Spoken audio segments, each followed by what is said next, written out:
সুপ্রিয় দর্শক, আসসালামু আলাইকুম। আজকের পর্বে আমি আপনাদের তৈরি করে দেখাচ্ছি একেবারে সহজভাবে ঘরোয়া উপকরণ দিয়ে মজাদার চিকেন স্টু। আমি আজকে চিকেন স্টুর ঝোলটা অনেকটা পাতলা রেখেছি। এই রকম পাতলা ঝোলের চিকেন স্টু আমার পরিবারের সবাই খুব পছন্দ করে। আজ সকালবেলা বাসায় ব্রেকফাস্টে এই চিকেন স্টুটা রান্না করেছিলাম, সাথে আটার রুটি তৈরি করেছিলাম। পরিবারের সবাই খেয়ে খুবই প্রশংসা করেছে, খেতে নাকি খুবই মজার হয়েছিল। তাই আমার এই রেসিপিটি আমি আপনাদের সাথে শেয়ার করতে যাচ্ছি। কথা আর বাড়াচ্ছি না, এবার চলে যাচ্ছি রান্নায়। রান্না করার জন্য প্রথমে এখানে সবজিগুলো কেটে নিয়েছি। আজকে আমি চিকেন স্টু তৈরি করার জন্য 4 রকমের সবজি নিয়েছি আলুগুলো আমি একটু মোটা মোটা করে কেটে নিয়েছি। গাজরটা একটু লম্বা লম্বা করে কেটে নিয়েছি। গাজর, পেঁপে আর লুবাবা আমি একটু লম্বা লম্বা করে কেটে নিয়েছি। এই তো ভিডিওর মাধ্যমে আমি আপনাদের দেখিয়ে দিচ্ছি যে আমি কিভাবে সবজিগুলো কেটে নিয়েছি।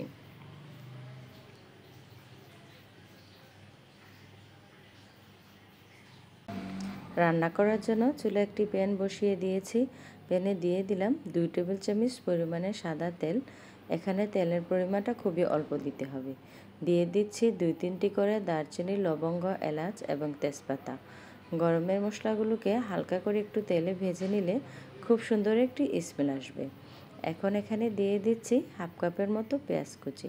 পেঁয়াজ কুচিটাকে হালকা করে একটু ভেজে নিচ্ছি। লাল লাল করে পেঁয়াজ কুচিটাকে ভাজার কোনো প্রয়োজন নেই। এখানে দিয়ে দিচ্ছি 1 চামচ পরিমাণে আদা কুচি। আদা কুচিটা দিলে খুব সুন্দর একটি স্মেল আসবে। এখন আদা কুচি আর পেঁয়াজটাকে একেবারে হালকা করে একটু ভেজে নেব। পেঁয়াজ আর আদা যখন হালকা করে ভাজা হয়ে যাবে, যখন পেঁয়াজটা নরম হয়ে আসবে, সেই পর্যায়ে এখানে অ্যাড করে দিচ্ছি মুরগির মাংসগুলো। এখানে আমি হাফ কেজির থেকে একটু বেশি মুরগির মাংস নিয়েছিলাম। এখন মুরগির মাংসগুলো দিয়ে দিচ্ছি। মুরগির মাংসগুলো দিয়ে ভালো করে 5 থেকে 6 মিনিটের মতো মুরগির মাংসগুলোকে আমি ভালো করে ভেজে নেব। এই সময় চুলার হিটটা মাঝারি টু লো হিটে রেখে মুরগির মাংসগুলোকে 5 থেকে 6 মিনিটের মতো ভালো করে ভেজে নিতে হবে।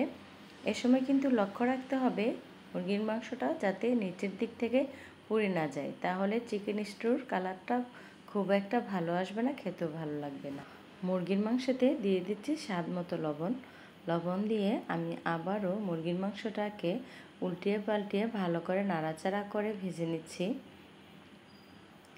এ সময় কিন্তু মুরগির মাংসটাকে ভাজার সময় মুরগির মাংস থেকে অনেকটা পানি উঠবে। এই পানিতে কিন্তু মুরগির মাংসটাকে ভালো করে ভাজা করে নিতে হবে। পানি উঠলে তারপরে চুলার হিটটা একটু বাড়িয়ে দিলে ভাজা করার সময় কিন্তু এই পানিটা টেনে যাবে। মুরগির মাংসটা যখন এরকম ভালো করে ভাজা হবে, কালারটা চেঞ্জ হয়ে যাবে, সে পর্যায়ে এখানে দিয়ে দিচ্ছি টুকরো করে রাখা আলুগুলো দিয়ে আমি আবারও 4 থেকে 5 মিনিটের মতো মুরগির মাংসটাকে ভেজে নেব। এই পর্যায়ে আলু আর মুরগির মাংসটা একসাথে একটু ভাজা করে নিলে আলুগুলো খেতে খুবই ভালো লাগবে।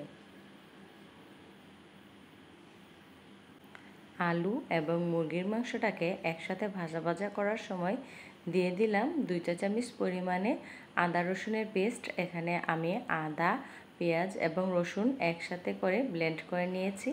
আমি কিন্তু 2 চা চামচ একেবারে উঁচু ভর্তি করে আদা রসুনের পেস্ট দিয়েছি। আদা রসুনের পেস্ট এখন আমি আলু এবং মুরগির মাংসের সাথে একসাথে ভালো করে কষিয়ে নিচ্ছি। আদা রসুনের পেস্টটা যখন মুরগির মাংসের সাথে ভালো করে কষানো হয়ে যাবে, সেই পর্যায়ে এখানে দিয়ে দিচ্ছি কেটে রাখা সবজিগুলো। এখানে প্রথমে আমি গাজর এবং পেঁপেটা দিয়ে দিচ্ছি।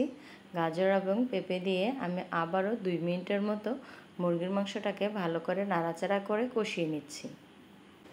মুরগির মাংসটা সবজির সাথে ভালো করে কষানো হয়ে গেলে এখানে দিয়ে দিচ্ছি পরিমাণ মতো পানি। এরকমভাবে পানি দিতে হবে যেন সবজিগুলো এবং মুরগির মাংসটা ভালো করে সিদ্ধ হয়। আর আপনি যতটুকু ঝোল রাখতে চান সেই অনুযায়ী পানি দিতে হবে। আজকে আমি কিন্তু ঝোলের পরিমাণটা একটু বাড়িয়ে দেব, কারণ আজকে চিকেন স্টুটা আমি একটু পাতলা ঝোলে রান্না করছি। আমি যতটুকু ঝোল রাখবো সেই অনুসারে আমি এখানে পানি দিয়ে দিয়েছি। এখন আমি ভালো করে আরেকবার নাড়াচাড়া করে নিচ্ছি। এখন আমি চুলাটাকে হাই হিটে রেখে ফুটিয়ে নেব।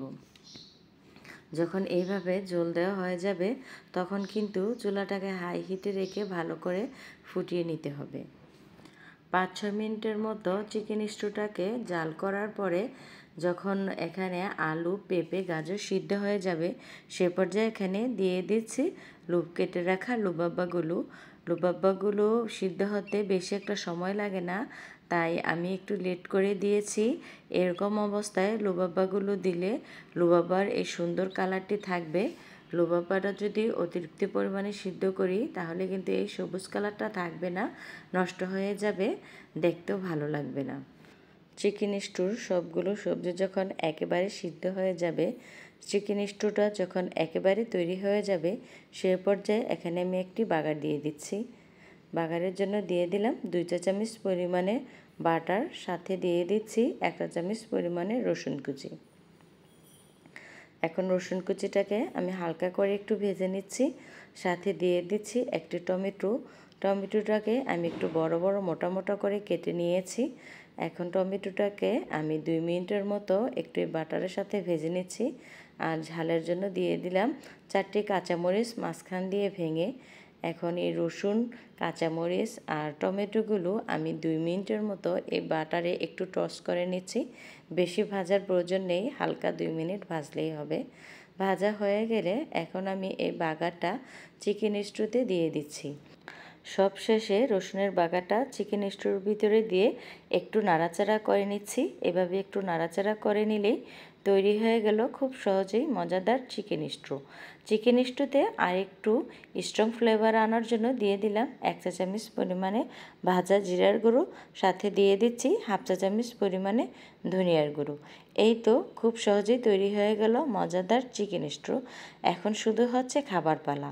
আর চিকেন স্টুর সব শেষে যদি এরকম বাটার এবং রসুন দিয়ে খুব বাগারটা দেওয়া যায় তাহলে কিন্তু খাবার সময় খুব সুন্দর একটি স্মেল আসে।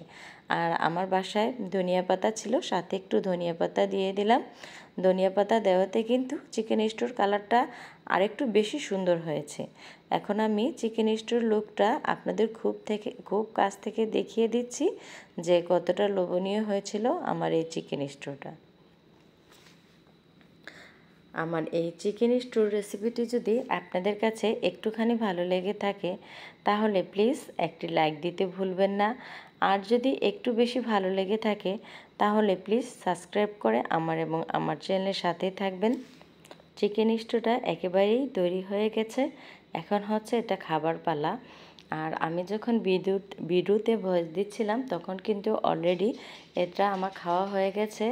আর খাবারটা কিন্তু সত্যি অসম্ভব মজার হয়েছিল, নিজের রান্না বলে বলছি না।